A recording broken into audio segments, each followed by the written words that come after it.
Hello friends, स्वागत है आपका मेरे इस नए वीडियो में। दोस्तों, आज हमारे पास आया हुआ है टीवीएस अपाची RTR 160 सीसी का सिलेंडर बोर करने के लिए। तो उसका आज हम बोर करने वाले हैं। बोर करने के साथ साथ ये भी आपको बताएंगे कि उसमें कितना कट लगाना है, ठीक है, और कितना पिस्टन टाइट, कितना लूज रखना है, उसके साथ रिंग में कितना गैप होना चाहिए, पॉलिश कितना करना है, ठीक है, और रिंग में कितना गैप होना चाहिए। उसके साथ एक चीज़ और बताऊंगा कि पिस्टन में कुछ काम होते हैं, वो भी आपको करना बहुत ही ज़रूरी है। कुछ पिस्टन के में करना भी पड़ता है, ठीक है, तो वो चीज़ करके भी आपको दिखाऊंगा। और सबसे इम्पोर्टेंट बात, उसमें रिंग पिस्टन कैसे सेट किया जाता है वो तरीका भी बताऊंगा, ठीक है। तो वीडियो पसंद आए तो लाइक कर देना, और अगर हमारे चैनल पर नए हैं तो सब्सक्राइब जरूर कर लेना, क्योंकि बाइक के इंजन के रिलेटेड जो वीडियो होते हैं वो हमारे चैनल पर आपको मिलते रहेंगे, ठीक है। बाकी अगर जो आपके कोई क्वेश्चन है, कोई सवाल है, तो आप कमेंट बॉक्स में पूछ सकते हैं, ठीक। कुछ भाई नंबर मांग रहे थे तो मैं स्क्रीन पर नंबर लगा दिया हूँ, अपना व्हाट्सअप नंबर है, व्हाट्सअप कीजिएगा, ठीक है, व्हाट्सअप पे चैटिंग कीजिएगा, ठीक है, क्योंकि आप कॉल करेंगे तो कॉल नहीं लगेगा, क्योंकि मैं नेपाल से हूँ, ठीक है। तो आप व्हाट्सअप पे कॉल कर सकते हैं, व्हाट्सअप पे चैटिंग कर सकते हैं। तो चलिए अपनी वीडियो को स्टार्ट करते हैं। और अगर हमारी वीडियो में कुछ कमी रही, कुछ आपके पास कोई नॉलेज है, जैसे ज़रूरी तो नहीं कि सारी चीज़ें मैं ही जानता हूँ, ठीक है, कुछ आपको भी ज़रूरी है कि आप भी जानते हो। जो चीज़ मैं नहीं जानता वो आप जानते हैं, ठीक है। तो मेरी जो एक्सपीरियंस है, मेरी जो जानकारी है, मैं आपके साथ शेयर कर रहा हूँ। तो आपका अगर आपके पास कोई नॉलेज है या कुछ अगर आप बताना चाहते हैं, कोई आपकी राय है, कोई सुझाव या कोई सलाह है अगर आपके पास, तो वो हमारे साथ कमेंट बॉक्स में शेयर कर सकते हैं। तो चलिए वीडियो को स्टार्ट करते हैं। वीडियो को एंड तक देखना, अगर आधा देखेंगे तो कुछ समझ में नहीं आएगा, ठीक है। तो चलिए शुरू करते हैं अपनी वीडियो को। तो दोस्तों, जैसा आप देख सकते हैं, ये देख लीजिए हमारे हाथ में ये है अपाचे RTR का 160 सीसी का सिलेंडर किट जो आया है बोर करने के लिए। तो इसको बोर करने का जो तरीका है वो चीज़ पहले आपको मैं दिखा दूं। जैसे आप देख सकते हैं ये हमारा एक्सपेंडल है, ठीक है। बोरिंग मशीन में जो है हम इसमें इसको फिट करते हैं, इसको टाइट कर देते हैं। जब इसे हम टाइट करते हैं तो हमारा जो है सिलेंडर किट मशीन के अंदर बिल्कुल सेंटर मिला करके सेट हो जाता है, ठीक है। देखिए रुक गया अपनी जगह पे, ये सेंटर मिला के टाइट हो चुका है। अब इसमें नीचे से एक गिलास होता है, ठीक है, उसको हम टाइट करते हैं। जैसे देख सकते हैं अभी आप, ये है, ठीक है। इसे हम नीचे से टाइट कर देंगे जिससे हमारा सिलेंडर बिल्कुल सेंटर पे अपनी जगह पे फिक्स हो जाए, ठीक है। फिक्स हो जाने के बाद हम इसके अंदर कट लगाएंगे। वीडियो को पूरा देखिएगा, ठीक है, एक एक चीज़ को, एक एक बात को समझिएगा, तब बात समझ में आएगी, ठीक है, मैं क्या कह रहा हूँ।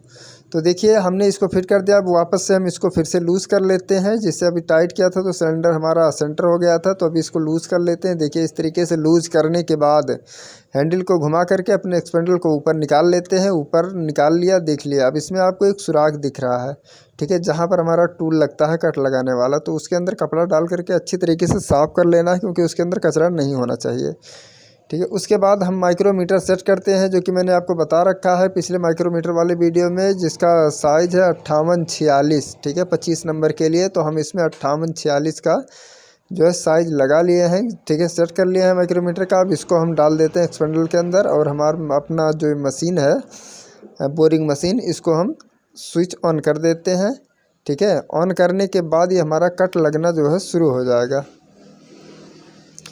ठीक है। यहाँ पर इसको करके हम इसको कट लगाना अपना शुरू कर देते हैं पहले, उसके बाद आगे आपको दिखाते हैं। देखिए तो हमारा ये मशीन का स्विच ऑन हो चुका है, और आप देख सकते हैं हैंडल बिल्कुल फ्री हो चुका है। देख सकते हैं ऑटोमेटिक ये कट लगा रहा है। अब हम इसे कट लगाने देते हैं। कट लगाने के बाद लास्ट में आपको दिखाते हैं फिर क्या आगे क्या करना है। तो देखिए ये हमारा कट लगना शुरू हो चुका है। जो अंदर का माल निकलता है कट करके वो नीचे गिर रहा है, बुरादे की तरह, है ना। इस तरीके से कट लगाना होता है। कट लगाने के बाद हमारी मशीन चल रही है, अभी पूरी कट लग जाएगी तो फिर आपको दिखाता हूँ। तो देखिए जैसे ये हमारा कट लग चुका है, बस एकदम लास्ट में है, ठीक है। तो देख सकते हैं इतना सारा बुरादा निकला हुआ है, नीचे गिर चुका है। चलिए अब इसके मशीन को स्विच ऑफ करते हैं, उसके बाद इसे मैनुअली कर लेते हैं। आप देख सकते हैं इस तरीके से इसे पीछे की तरफ खींच लेना है, तो हमारा हैंडल घूमना शुरू हो जाएगा, ठीक है। तो हमारा स्विच ऑफ हो चुका है। अब हम इस टूल को बाहर निकाल लेते हैं और इस मशीन से इसको निकालते हैं बाहर। तो फाइनली हमने इसे बाहर निकाल लिया है। अब देख सकते हैं ये 25 नंबर का RTR का पिस्टन है 160 का, ठीक है। तो हम इसमें अंदर डालते हैं, तो देखिए यहाँ तक हमारा पिस्टन घुस चुका है, ठीक है। कट लगाने से एक फ़ायदा क्या होता है कि जो सिलेंडर होता है ना, मतलब जब गाड़ी चलती है तो जहाँ रिंग रहता है वहाँ ज़्यादा कट जाता है, बाकी जहाँ रिंग नहीं रहता है वहाँ सिलेंडर कम कटता है, ठीक है। तो उससे आपका दो फ़ायदा होता है। अगर आप, बहुत से लोग हैं जो हॉर्निंग पे डायरेक्ट हॉर्निंग कर देते हैं, ठीक है, तो हॉर्निंग करने से आपका बोर तो हो जाता है, ठीक है, लेकिन एकदम परफेक्ट तरीके से नहीं होता है। लेकिन अगर आप कट लगा के बोरिंग मशीन पे कट लगा लेते हैं तो उससे दो फ़ायदे हैं।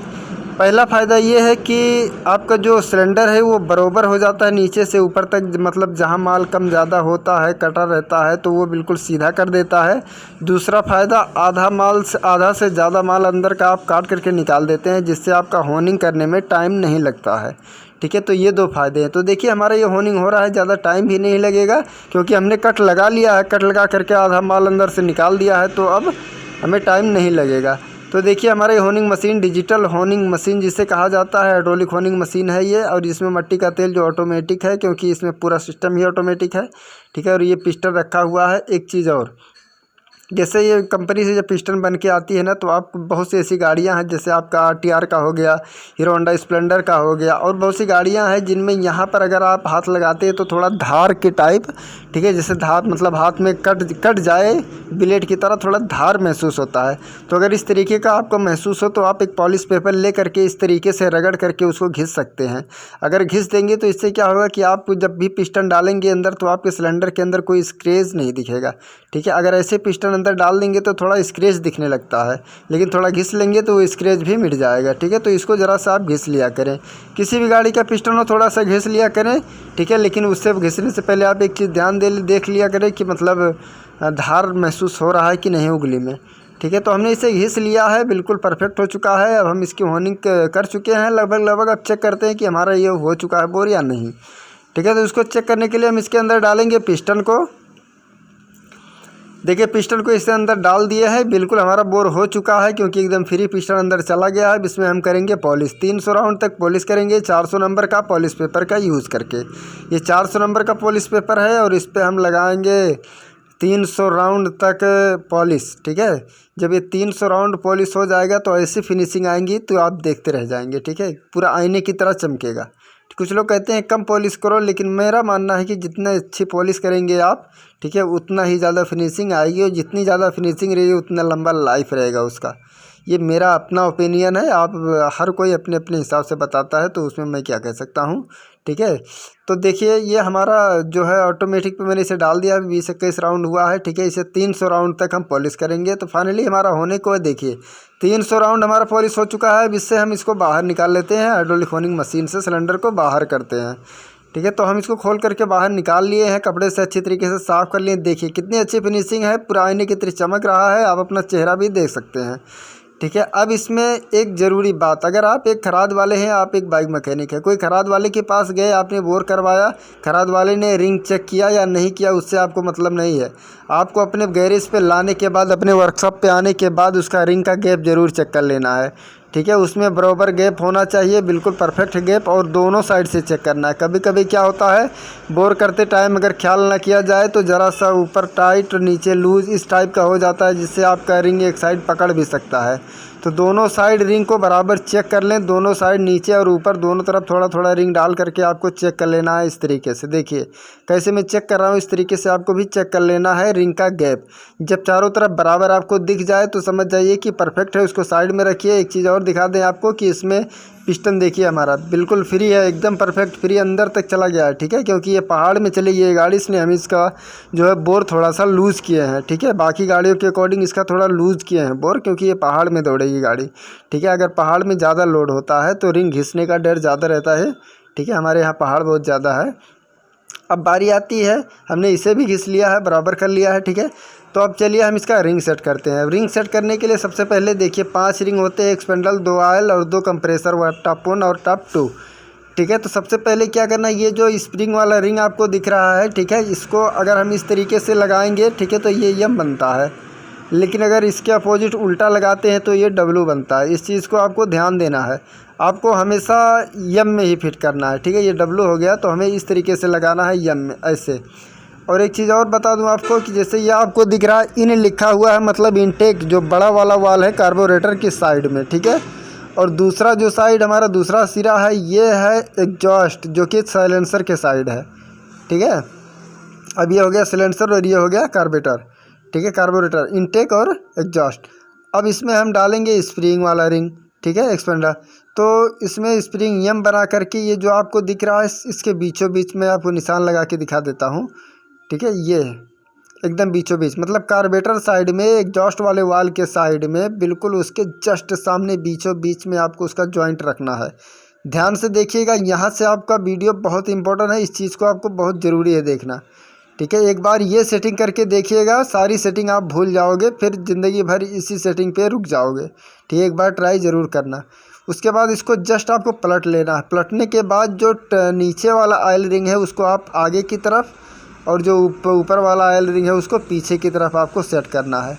सेट करने से पहले आपको इस तरीके से रिंग पर रख के थोड़ा सा प्रेस करेंगे, जिस साइड ये दब रहा है वो नीचे रहेगा। ठीक है, इस तरीके से। ठीक है, ऐसे आपको लगाना है। लगाना नीचे वाला जो ऑयल रिंग है हमने यहाँ पर आगे की साइड में कर लिया, क्योंकि जैसे दाएं हाथ में हमारे रिंग है और बाएं हाथ में हमारा पिस्टन है, तो इस हिसाब से आगे की तरफ आप जो है ऑयल रिंग का जॉइंट कर दें। ठीक है, उसके बाद पीछे, ठीक है, पीछे की तरफ इसको भी इसी तरीके से चेक कर ले। एक बार नहीं करेंगे तभी कोई फ़र्क नहीं पड़ेगा, लेकिन मेरा मानना है कि चेक कर लिया करें, ये बेस्ट तरीका है। ठीक है, इस तरीके से आपने इसे भी चेक कर लिया। ऊपर वाला ऑयल रिंग भी हम इसके ऊपर फिट कर देते हैं। अब हमने फिट कर लिया इसको। एक जॉइंट हमने ये ऊपर वाला जो ऑयल रिंग है, मैं नीचे वाला जो ऑयल रिंग है देख लिया, मैं इस पर लिख देता हूँ नीचे। ठीक है, इस तरीके से। तो ये जो नीचे वाला ऑयल रिंग है वो आगे की तरफ रखा है इस साइड कोने पे, और जो ऊपर वाला ऑयल रिंग है, ठीक है, ये इस साइड रखा है अपने साइड में। ठीक है, ये दोनों कोने पे रहेगा, लेकिन किधर, इनटेक वाले वाल के साइड, मतलब कार्बोरेटर के साइड में। ठीक है, ये हो गया। अब उसको जस्ट आपको पलट लेना है। आपको आ जाना है उसी जगह पर जहाँ पर हमने एक्सपेंडल रिंग यानी स्प्रिंग वाला रिंग जहाँ हमने सेट किया है। तो ये टॉप 2 है। ठीक है, और इस पर जो ये लिखा हुआ है ना, ये हमेशा ऊपर होना चाहिए, नीचे नहीं।